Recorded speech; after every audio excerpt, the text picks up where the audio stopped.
Go to practice early, leave practice late, get shots up, get better.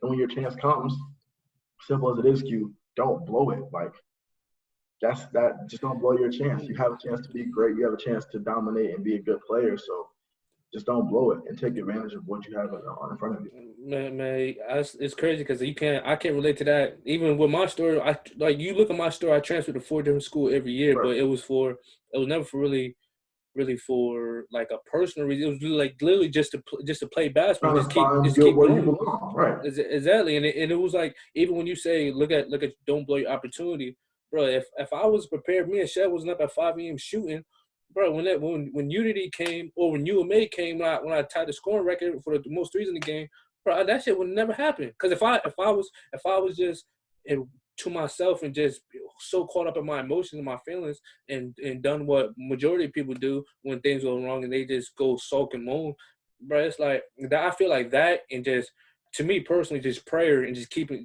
faith. Right. My opportunity came, and then the rest of it is history. But I'm glad that you brought that up. Yeah, it's just you gotta find where you belong. That's why I said do your research. Like Machias I live almost in the central Florida, so like in a drive is 24 hours from Florida, from Maine, over 1,000 miles. Like I'm saying, like doing your research for me was going to Machias.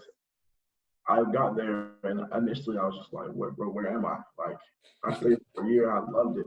I've had over 35, 40 teammates in my 4 years. Some failed out, some didn't fail out. I loved every single one of them. I'm telling you, like, it was a research thing of when people come there, I'm gonna tell you straight up what it is and what you're gonna do here, how's it gonna go.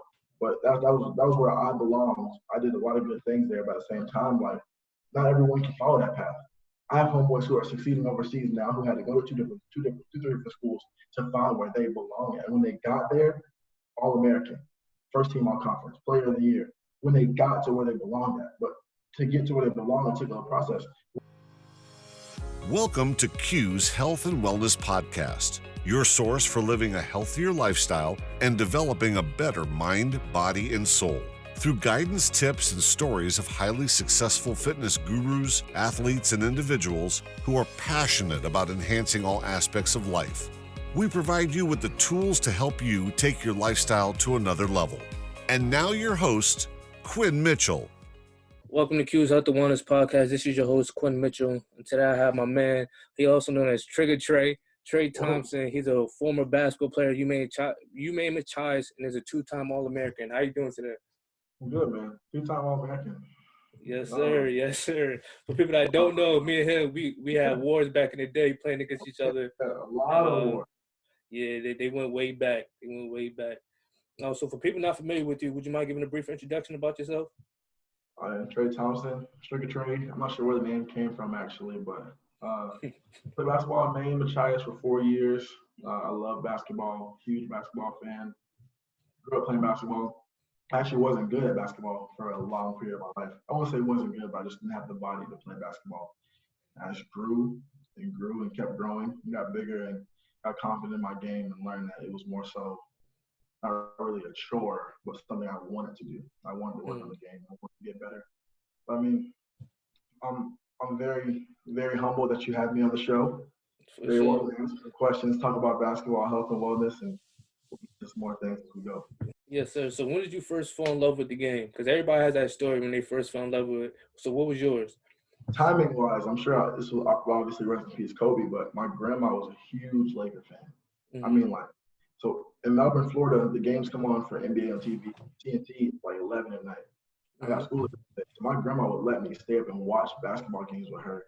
Word. 2000 and 2010 when the Lakers won. Like, so we're watching these games, and I love the way that these players played, the energy they had. Like Kobe was a hungry player. I mean, Tim Duncan was hitting shots off the backboard like it was nothing to us to watch on TV, but that was work 1,000 shots a day. Or the way how big Shaq was and dominant he was. But really, it's gonna sound strange, I know, but I fell in love with basketball because I knew I could do rebounding the basketball. It was more so watching players like Dennis Rodman rebound the basketball. I know I could score. If I could rebound, I'm bigger than everyone else. I can score it, but how can I impact the game on a different level? I think my freshman year in a game we played against Central Maine, they had 25 rebounds and like 2 points. So like that was like the cement of what I'm saying, like how to love the game transitioned for me to become a better player because I just loved the basketball so much as a young Hey, kid. hey, you're not lying, bro. Because I remember when I went to see him, bro, we literally had rebounding drills just when we was playing you, bro. Like coach literally have 30 minutes of practice just for rebounding. I'm like, he's gonna get 30, 20 rebounds if you don't box out. Bro, I'll never forget we played y'all. You probably had like 27 rebounds, like 20 points. I ain't gonna My lie to you. Coach Ali had a thing. He was like, assume every shot's a miss. So Mhm. I took this literally as like literally every shot's a miss. I would go up, even on a made three, I'm boxing out. I think it was like find, seal, retrieve, or something like that was the thing he would say it every day. So I thought every shot was a miss. And against you guys, for whatever reason, you guys weren't making shots. I was just getting rebounds. I let to George, and we just go. But it's something that was probably what I was always good at rebounding. I had to find a way to score, find a way to dribble the ball better, and that kind of stuff. But Mhm. always probably my best attribute is rebounding for sure. So what was your biggest obstacles as being a student athlete that you found? Honestly, or Yeah, like honestly, I like what was it? always wanted to hang out. I always wanted to hang Mhm. out. I wanted to go. My freshman year, I wanted to go hang out every day. Like it took someone, like you said earlier, Ben Tier was the one that kind of told me, like, Trey, you have to stop playing. You need to stop doing this. Like, you need to take it seriously. Ben and George Milo and Brandon Blakely, Ivory Sneed, Dexter Moore, like John Batson. These guys they were all older than me, but they were more serious about basketball. I'm coming from Florida. I'm trying to go to college and have a good time. Mhm. So my obstacle for me as a student athlete was trying to figure out how to balance having fun and the basketball. And I think I found a way to manage that. But that was my biggest obstacle, trying to figure out, stop hanging out so much, Mhm. stop going to parties, stop wanting to do these things. And once I was able to get past those things, I was able to transition into something different for sure. Got you. So what would you say is your biggest sacrifice that you made during your college career? Oh, family time, man. I Mm. mean, you from Connecticut. I'm from Florida, like so. That flight to Florida, Maine isn't long, but it's like this is my first Easter actually being home with my family was this year Wow. in like 4 years. It was a sacrifice I had to make, but looking back on it, I would definitely do it again for a degree, for the job I'm in now, position I'm in life. Like it was definitely hard to do that, but I mean overall, my family understood. But definitely, family would be the biggest sacrifice, no question. Mhm. So also when it came to going to class and putting in the work at the gym, so how did you do it? Because like you said, it might not have caught on to like your sophomore, junior year when you actually start taking it serious. But when did it click for you? We're like, okay, I gotta actually put in this time in the gym instead of going to this party, or because a lot of people, a lot of times that's hard for some people to do. They can't make that transition. Yeah, I mean, we were at nationals and we lost against wow, what is this team's name? I want to say Warren or something, and we lost Warren Wilson. We lost to Warren Wilson. And Mm-hmm. after the game, we played St. Joe's again the next day. But like, I knew that my entire starting five was graduating. So like, I knew then I couldn't like if I wanted to be good, I couldn't come back next year just going home and doing whatever. I had to put the work in and actually take this seriously. So my sophomore year on, I think I had good success, individually success for myself because I took it more serious then. But like you said, I think that had to click. I had to get in the gym and work on my post moves. I had to work on a jump shot. I had to work on a handle more so and more develop that because it wasn't something that was God given to me. Like I said, I'm always a little bigger, a little heavier. I think one of my favorite players to play with, Darius Clark, in high school, called me Heavy T all the time. Like, it was just Heavy T. This is a joke, running joke, Heavy T, Heavy T. So I embraced that. But as I got older, I had to change or transition. So losing the weight, taking the basketball serious, taking the off season serious. And I mean, my freshman year, if you don't know this or not, before the season, I tore my ACL the first week of college. But bro, is that why you always had to wear that knee brace? Yeah, it never, honestly, this is probably awful for me to say to anyone who's a doctor, but I was playing flag football and I caught a pass from someone. I came down and my leg just like hit the ground like this and just Mm-hmm. buckled. My first week of school. I was like, wow, that feels weird. So I went back to my room, I iced it, got an MRI. He said it was torn ACL. So I was like, like, this is just me, the kind of person I am. I was like, listen, I didn't come from Florida to Maine to redshirt for a year. It's probably a stupid choice for me to do, but I played my entire first season, championship winning whatever season, on a torn ACL. Bro, it's crazy because I literally remember used to be hitting the floor. Like, bro, like people always look at you like you always took your time to get up because you always wore that knee brace. So I just thought you just had a bad knee or something. But that's crazy. You tore a torn ACL. That's And wild. I had surgery that summer after we got home like in June. I had surgery in June. I was playing again in August. I think I never let it fully heal, which is probably again the downfall of myself. But yeah, I wanted to be like George and Ben were so good to play with. So I knew when they left, I couldn't just let the ball drop and not pick it back up. I had to keep rolling and keep doing it. So it was tough for me to like convince myself to actually take it serious instead of making a joke or making it something that, oh, you're just here to play basketball and go party. I wanted to do those things. I wanted to be good at playing basketball. I wanted to be one of the best. And that was my goal. Got you. Now, a lot of people, they only look at like the physical preparation when it comes to putting in time in the gym. But could you talk about the mental preparation that it took that a lot of people don't see? Like when things aren't going your way on the floor or you having just a rough time or even you going through injury, like how did you mentally get prepared for that? Because I know with me, it was tough. I'm sure. How was it for you? It was rough for me only because my senior year, like when you remember when I was at UMA, I was going crazy. Went to Umpy. Basically, I don't know what I did to my groin, bro. I did something crazy to it. I literally played because it was either I had to sit the first 7 games, and it was crazy because the first game that we was going to play was against UMA. And I was like, hell no, I'm not missing that. So I literally played the whole season with my groin, like my trainer, he bought, I don't know what device it was, but it was literally my groin wrapped up. And bro, those times during practice, like I couldn't even walk up the stairs to get to my room. Like, so it was, to me, then that whole year I had to take a hit on my ego because people was looking at me thinking I was about to be the same dude from Umpy.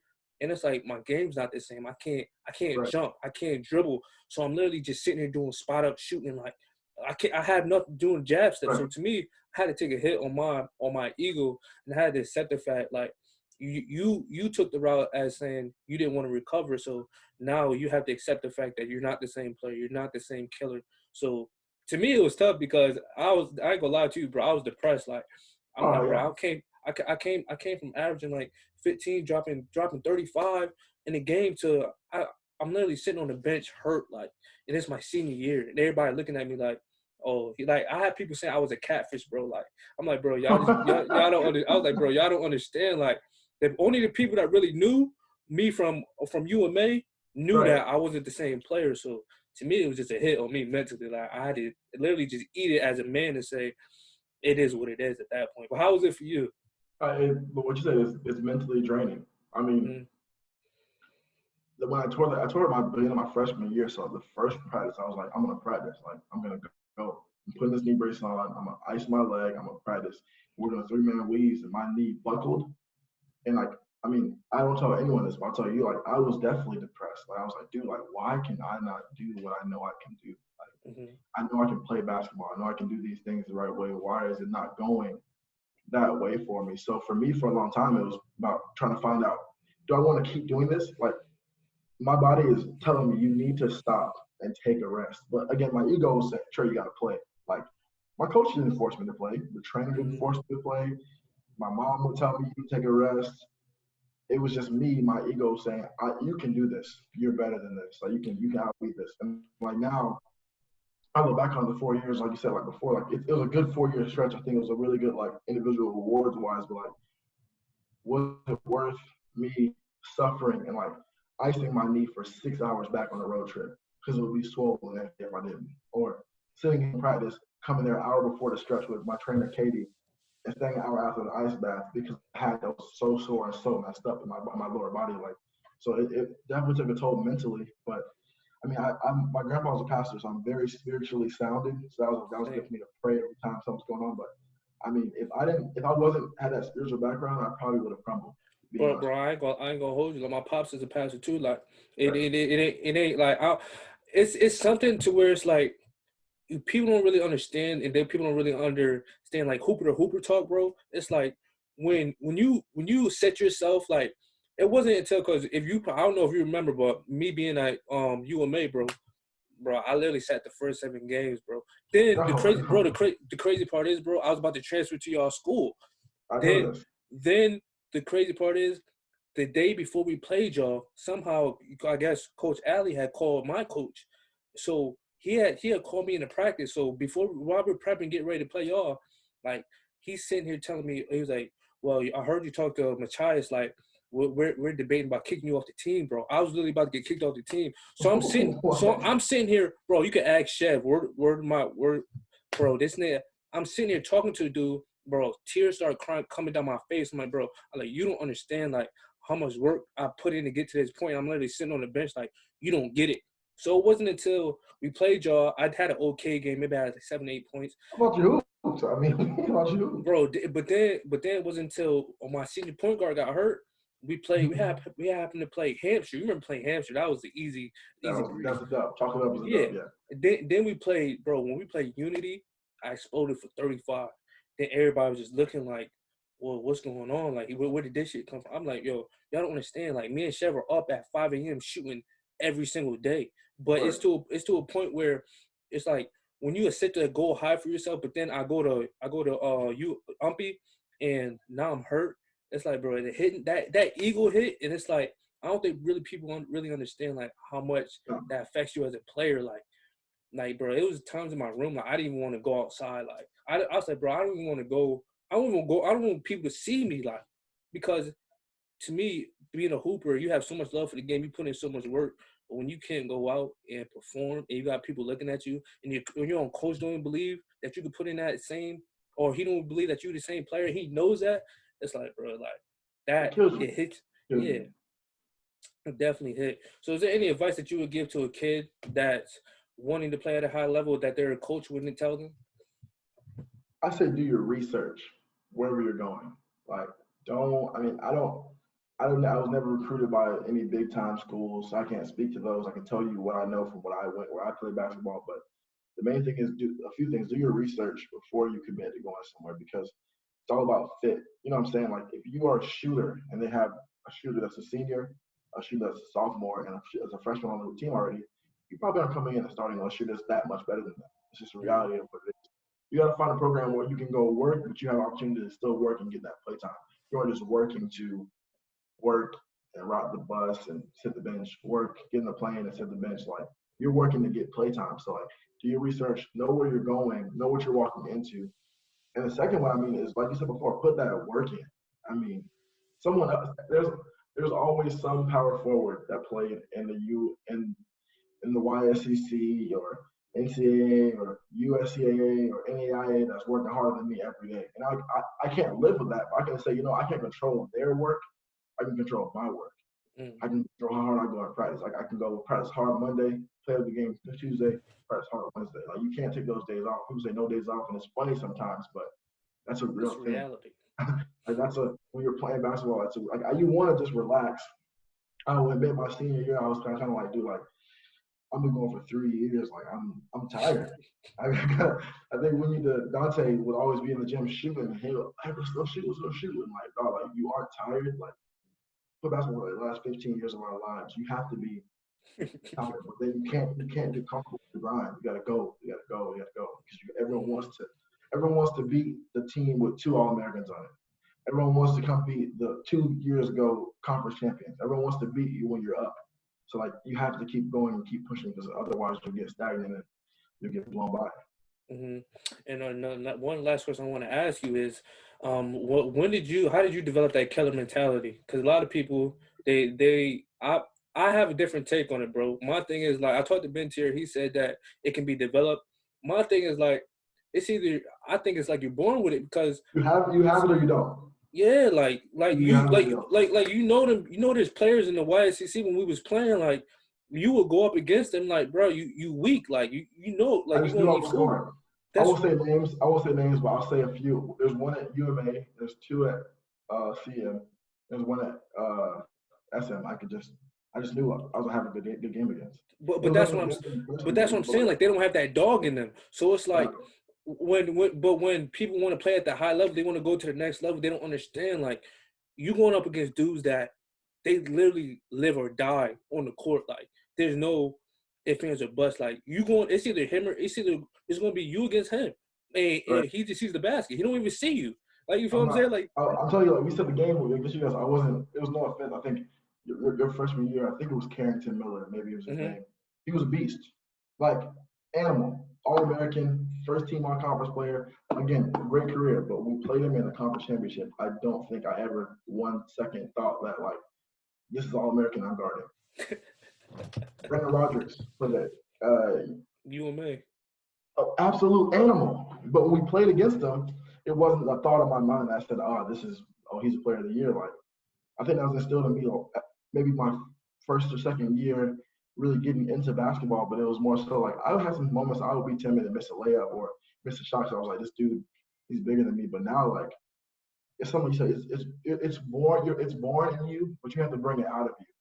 Like you can, like, I think when he been said you can develop it, like you can develop it because it comes like you can make yourself a killer. You can make yourself the guy who wants to take that last shot. But again, that has to be somewhere in you. It can't just appear, I don't think. But I'm telling you, I've played with some killers. And I played with people who've been killed. So I can attest to what you're saying. Like it is definitely a mentality you got to come with it, or you will get stepped on. Like you'll blink and you'll have 35 on your head, and then what do you do? Like what can you do on the way home? You have 35 and 10 on your head, and you lost the game by 5 points because you couldn't stop your man. Like everyone else was contained, but you got killed because you didn't have the dog enough in you to say he's not scoring on me today. Mm-hmm. And you lost by 5 points. You had 35 and 5 or whatever. Like so that's what's weird. It's interesting, man. It's a difficult game for sure. Definitely. Now, before we start this podcast, I know you had some questions for me. I don't know if you want to jump into them. I'll answer them too, but I want to know. Obviously, before we continue, love to everyone, social workers, healthcare workers, essential workers during this pandemic. But a big thing going on right now is a lot of debates. So I want to hear few top fives from you. I'll give you mine if you want them. The top 5 teammates you've ever played with: high school, college, middle school, open gyms. You can give me all. So my top 5, I ain't gonna lie. All right, Chev's a dog. Chev's a dog. Dustin can hoop. Dustin can hoop. He can hoop. Dustin. Rob Skinner. Skinner's a beast. Skinner is a beast. I ain't gonna lie to you. Pietro's tough too. Who? The Australian. I never got to play against him. I think he was hurt my sophomore year. Yeah, I think. Bro, that dog. He was there like you, but just like a rugby player. Like he's a beast. I thought he was good. I didn't see him. I didn't think I played against him ever. I think he was hurt when he played against us. Bro, and let me see the top. Who my 5th teammate, dog? Cause I've been on a couple teams. Right. Let me think back. I think let me go back to my Dean days. It was a kid called Mont. He was like 6'5", 6'6", slim dude, bro. Bro, I'd never forget. He probably averaged. He was a walking double.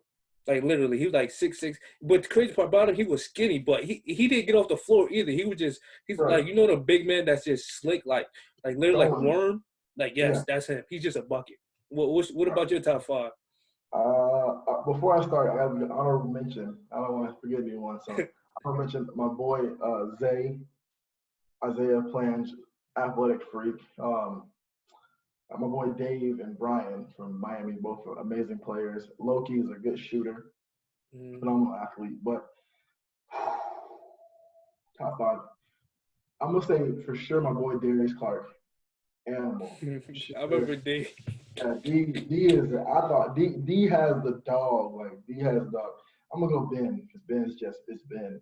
I'm gonna go George Milo because George. I don't know if people knew it or not, but George could go. Like he would average 30, but he probably could average 50 if he wanted to. Like for real. I just George would just run, layup defense. He would never stop. Bro, I don't think I got to play against him. I think he was here before. Or is definitely Dante. No question. Oh, yeah, Dante tough. Dante tough. Dante's a beast. And 5. Wow. 5.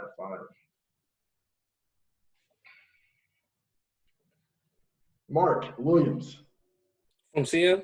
Mark Williams. Yes. Mark Williams is a beast. Mark is a beast. I don't even know. Of guard-wise, athleticism, Marcus and Bro, it's crazy because I don't think I ever get to play. I don't think I ever play with Mark because half time I see him, I was hurt. Yeah. So like the first 9 games, I had torn my calf or something, and then I think the second half, I'm not sure because I'm not sure if he quit the team. He did something like he wasn't playing, but bro, I just remember, bro, he could go. Mark could go. Mark one day. Again, if you're watching, Marcus. Oh, because he went to your school, right? Yeah. We hooped with Mark. Mark played with me my senior year in the second half. Like Mark can hoop. Hoop. And again, now we'll give you that. So now I want to hear it. That's cool. I know people watching from hometown. So give me your hometown top 5 that you have played with. My hometown, yeah.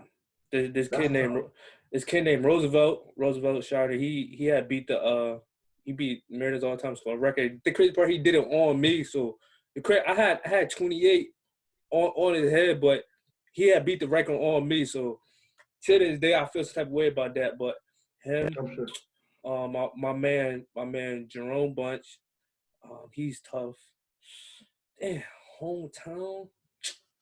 Bro, it's crazy because I don't really be like when I was home, like I didn't go to school out here, so I was always I went to school out of town. So whatever you played growing up, I would just take that whole. All right. I'll say saying CT.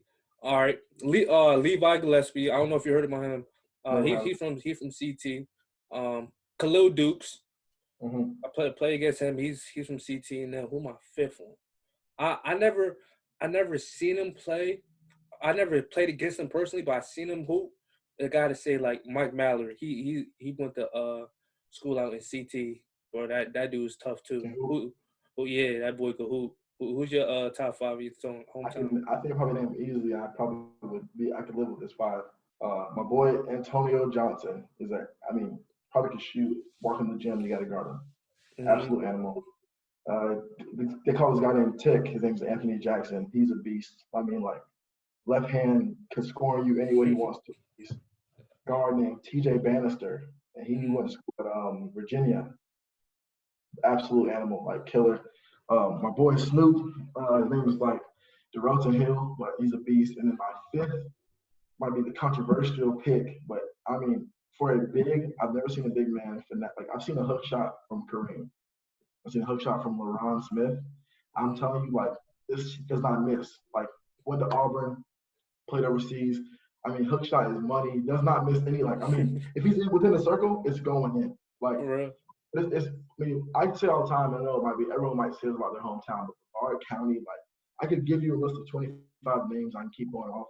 Where I'm from is just hoopers. Like, hoopers. You got a kid, Sean Willett, almost played in the D League this year. Played overseas, averaged 35 a game. Like, I mean, it's just hoopers, and where we're from. So I think. I always say like Melbourne has good basketball players. It's just so much talent, like crazy talent, man. Man, so how did you feel? I forgot to ask you this. How did you feel when y'all played us? Because I actually went home when y'all played us up at Umpy that time. This past 2019. Wait, in fall or spring? It was his last year. It was his last year when you graduated. Because I went home. You remember I was hurt. Well, you and Dante came. The game was crazy because we lost, I think, in overtime.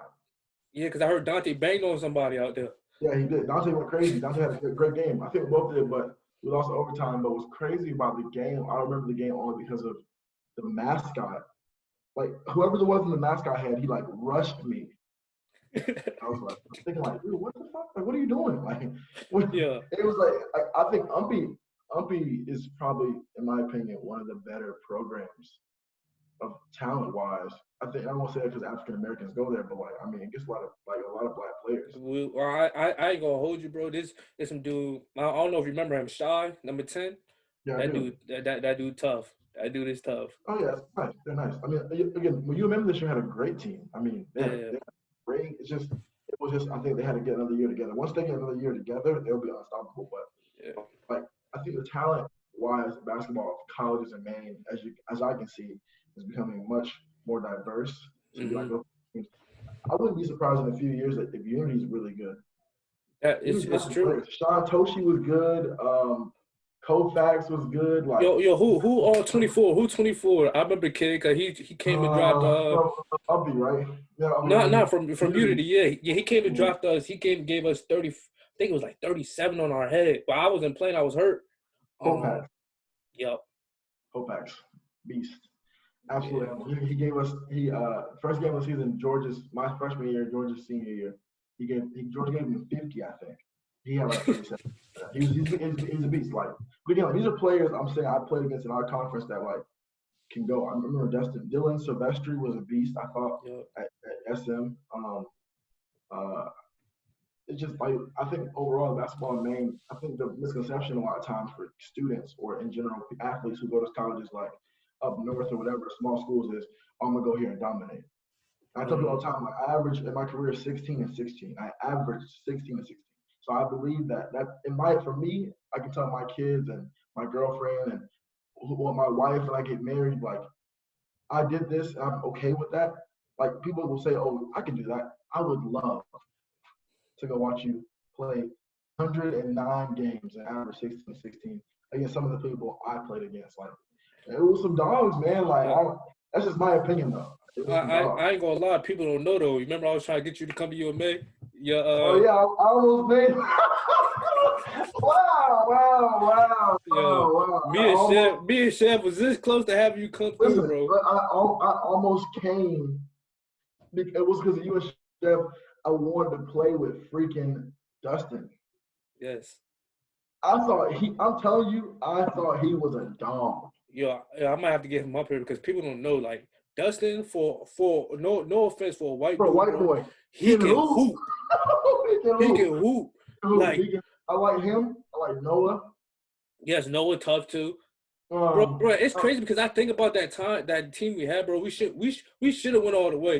There's no reason why we. But the crazy part is, there was no one that could guard Dustin, in my opinion. I didn't see anyone who could stop and hold him under. He's 6'4" with a pull-up jump shot that he can elevate over anybody. Smooth jumper. Bro, Dustin was tough. Yeah, Dustin was a beast. Like play against. Like, we literally a game plan for Dustin because we couldn't do him. We game plan for Rod Skinner. We game plan for what's the big dude from SM, the white guy? Sylvester. Not Sylvester, the other big dude. Kudia. Yeah, but you remember what's his name too from SM? You can't forget about him, John Morgan. Now I don't know why. How was Morgan so good? Bro, Morgan gets slept on so much. Morgan was serious. Bro, yo, see, I don't give a fuck. His body to me, he didn't have like the athletic body. He wasn't jumping. He would hit his pump fake so smooth. Bro, he the only dude I know that could score a quiet 25. You don't even know he on the court. You look at the box score after you like, how did dude get 25 and 20? Bro, he's crazy, bro. He like 6'1", 6 feet. Morgan's a basketball junkie though. He is, bro. He's a basketball junkie. He was a beast. I mean, that team was when they won that year was good. You know who's really good? I think you need to interview the dude from NHTI, JQ. He's won like three or two or three Player of the Year awards in our conference. Is he the one with the dreads? Yeah, I think he's like 3 or 4 time All-American. He's had, I mean, he's phenomenal. He was tough. He was. I'll never forget playing against him, bro. He could jump out the gym. We had a game my senior year, and I was like, my junior year maybe. No, it was my senior year. We played against them, and I was like, before the game, I told Dante, bro, I got to beat him. Like, I was supposed to be Player of the Year last year. I'm supposed to beat him. So we're battling. I can show you the box score. We're battling. Overtime, Dante will probably kill me for this. I go to the line, free throw line, and we're down by one. I missed both free throws. I probably had like 32, 12, and 6. That would have been a crazy game. We would have partied. I beat myself about that game for about 2 weeks because I think NHGI, they won nationals this year. JQ is a great team player. That they got a good team, but I think that part for me, I think our season turned. I take some blame for that because man, like we could have won that game. We'd have been first in conference going into break. Who knows what happens next? But those free throws, man, I wanted to kill myself. So what would you consider, well, playing wise? What would you like your greatest performance? Oh, Well, no question. Played against Paul Smith. I had 37 and 15. That was probably. I mean, I've had some good games. I had my last game ever playing versus him. I had 24 and 20. yeah. So I mean, I think.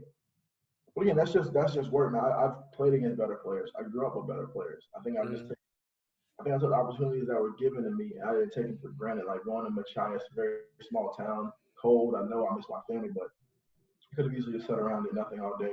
But I wanted to play basketball. I wanted to be good. I wanted my coach to say, in the last minute, like starting the game is whatever, cool. Anyone can start. I want to finish the game. I want you to mm. believe, keep me in the game at the end. Like you need to play, you need a bucket. You can come to me. You can find me for a play. I'll set a screen. I'll do the dirty work for you. So that was just always, and I always stuck with. And like basketball was just after I learned that I could dominate and how big I was and how to use my size. I don't think I feared anyone. Like No, you definitely right, bro. Because like I said, like it's playing against you.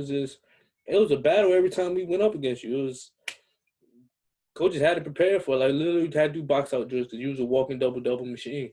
I appreciate it, man. I appreciate the words for sure. Yes, sir. And one more thing I want to ask you before I let you go is also, one thing I always notice, bro. If you got fouled out, if you got let's say you fouled out the game, you always walked over and shook the coach's hand. What was that about? Was you just trying to get your vote for the player of the year, or No, what was no, that man. about? My coach. Shout out to the legendary Michael Sullivan, Mm-hmm. Melbourne High School in Melbourne, Florida.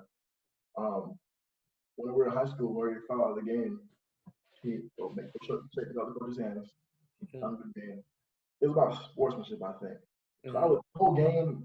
I hope my mom doesn't watch this. I would curse the whole time. Like the referee just was something to do. I'm cursing. Like, what do you call it? Whatever. So I would.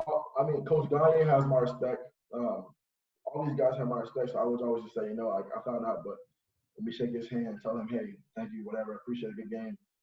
Sign of respect. I think that's something maybe a lot more people should be doing. I mean, it's nothing not being like not trying to show anyone up or anything like that, but like I was something I learned in high school, took it with me to college. And I like a lot of my teammates now, if they're doing when they foul out, go to coach's hands or whatever it would be. It's just trying to show a sign of leadership and respect. So No, it's really crazy that you say that because I mean even Coach Gagne he would vouch for you in any situation only because of that little gesture that you would do at the end of the game. It didn't take much for you to do that, but it was just a sign. It was just a oh, sign yeah, of respect. I'm telling you, if I will say this on the camera, is I hated CM. Mm, I respect the coach Gagne so much. yeah. Like we never had any arguments, disagreements. It was always respect from him, respect to me. I love Coach Guy. Coach Guy we talk all day on Facebook. Like he's a good dude. So I think I think Matt Richards from SM, great guy. Um, I always know the coach from U of Maine, but again, it was always respect. And the coach community, I think all the 7 or 8 teams we played against, it was always respect. And they called me by Trey, like everybody Trey Vaughn or whatever, but hey Trey, good game. Like I respected that because like you know what I'm saying, like this is a coach. You don't gotta know my name, you don't gotta know nothing about me, but like I appreciate you saying y'all game plan for me. I didn't even think I was doing that. I was just going there and do my job. Like that was my job to do that. Like I love the awards. My mom loved the awards, but like Mm-hmm. it's in reality, Coach Allen told us like college basketball is a business. I had a job to do. My job was to rebound the basketball. My job was to score. My job wasn't to shoot threes. My job wasn't to break the press. My job was to rebound the basketball and score. That was my two jobs, and I think I did pretty good at those, man. That definitely. One more question I want to ask you, is for somebody that's so say if they're going to a university and they're struggling like to get with the playing time or trying to get into the system. What is something that you would suggest that you learned throughout your college experience just to keep their mental sane? Because that can drive a lot of people crazy when you go Yeah, from playing in high school or right. transferring in and now the coach ain't fucking with you. So. Communication, man. Communication. My freshman year, I asked Coach Alley. I wasn't playing like I told my teammates in Machias. Like, I was not playing the first half of the season. Like I would get minutes here and there. I think it may have been because my knee was messed up, but like I asked him, my coach, what can I do to play basketball? I want to get on the court. What did he need me to do? Again, I had George and Ben who averaged 25, 30 a game each. Ivory and Brandon would throw in 10, 15 each game. They were beasts. First semester, Darius would average a lot of points for a teammate named Andrew. from Miami, 6'7", kind of a guard, could shoot the ball and score. Dexter Moore from Orlando. But I needed to find a way on the court. So I asked him, and my boy John Bassett, I can't throw him out there. I can't forget no names. So I asked what I could do. He said, I want you to rebound the basketball. And I was like, okay. I'm going to ask him a question. That's no BS. How many rebounds do you want in this game? He say 10. I go get 10. Championship game, he said he wanted 20. Cool, I'll get 25. Like, my last thing I would say to someone, don't think transferring is bad, but don't think you have to transfer to play.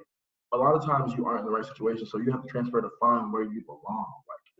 Like if I go to school at a place in California that doesn't fit my game or my personality, I'm transferring. Like I'm at CM, for example, I'm not playing. I'm gonna go somewhere else. I'm gonna make that move. But like, don't think you have to transfer to play, because a lot of times, if you can hoop, so you could have went and played at any school you wanted to. Some kids transfer and can't play basketball somewhere else.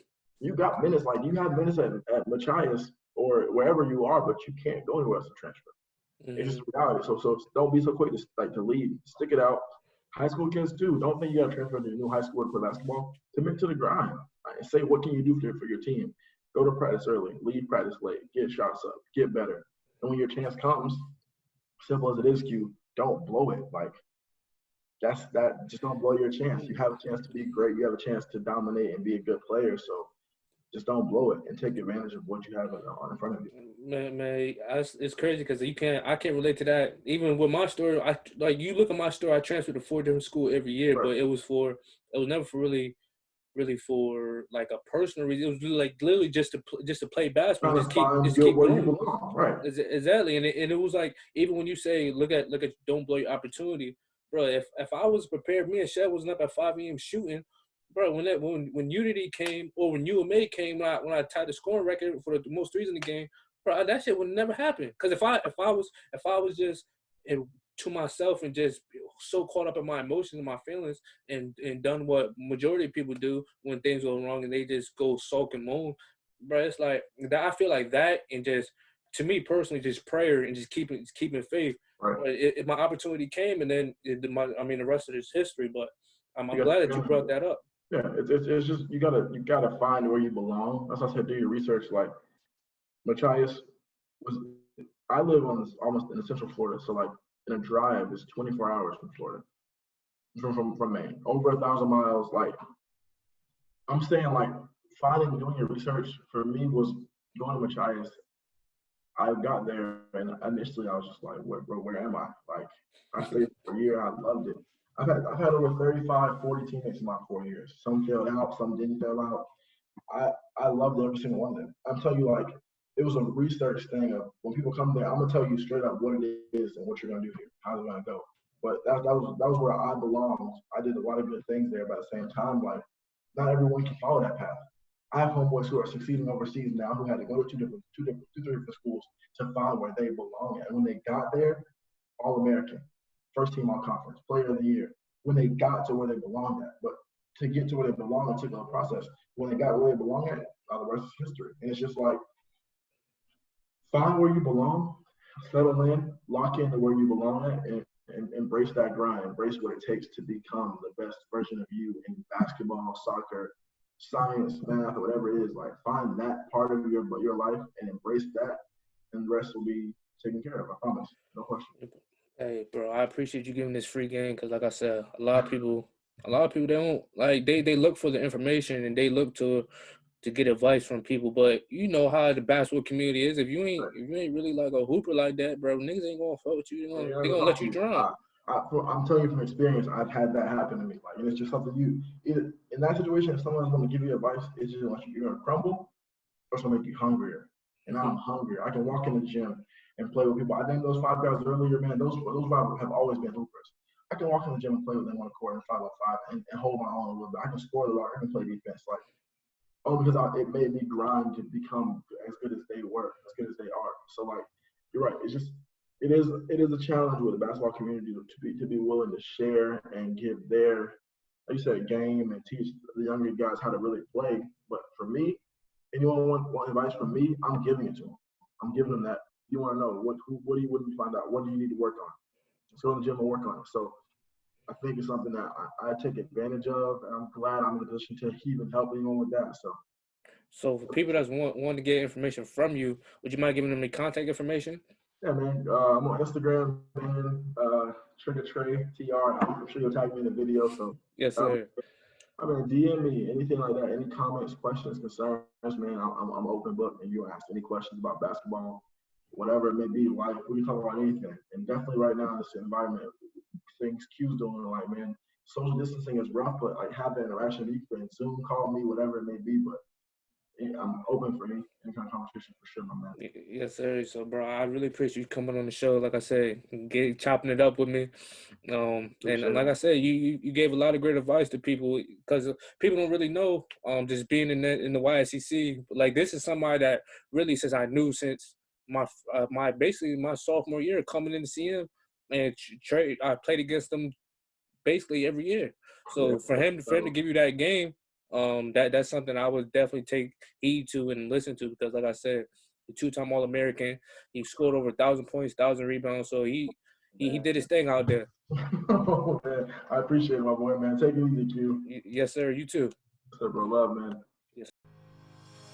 Thanks for joining us on this episode of Q's Health and Wellness Podcast. Don't forget to subscribe or to leave us a review on iTunes or the listening platform of your choice. Also, please check us out at QuinnMitchellII.com, as well as find us on Instagram for more useful content and resources.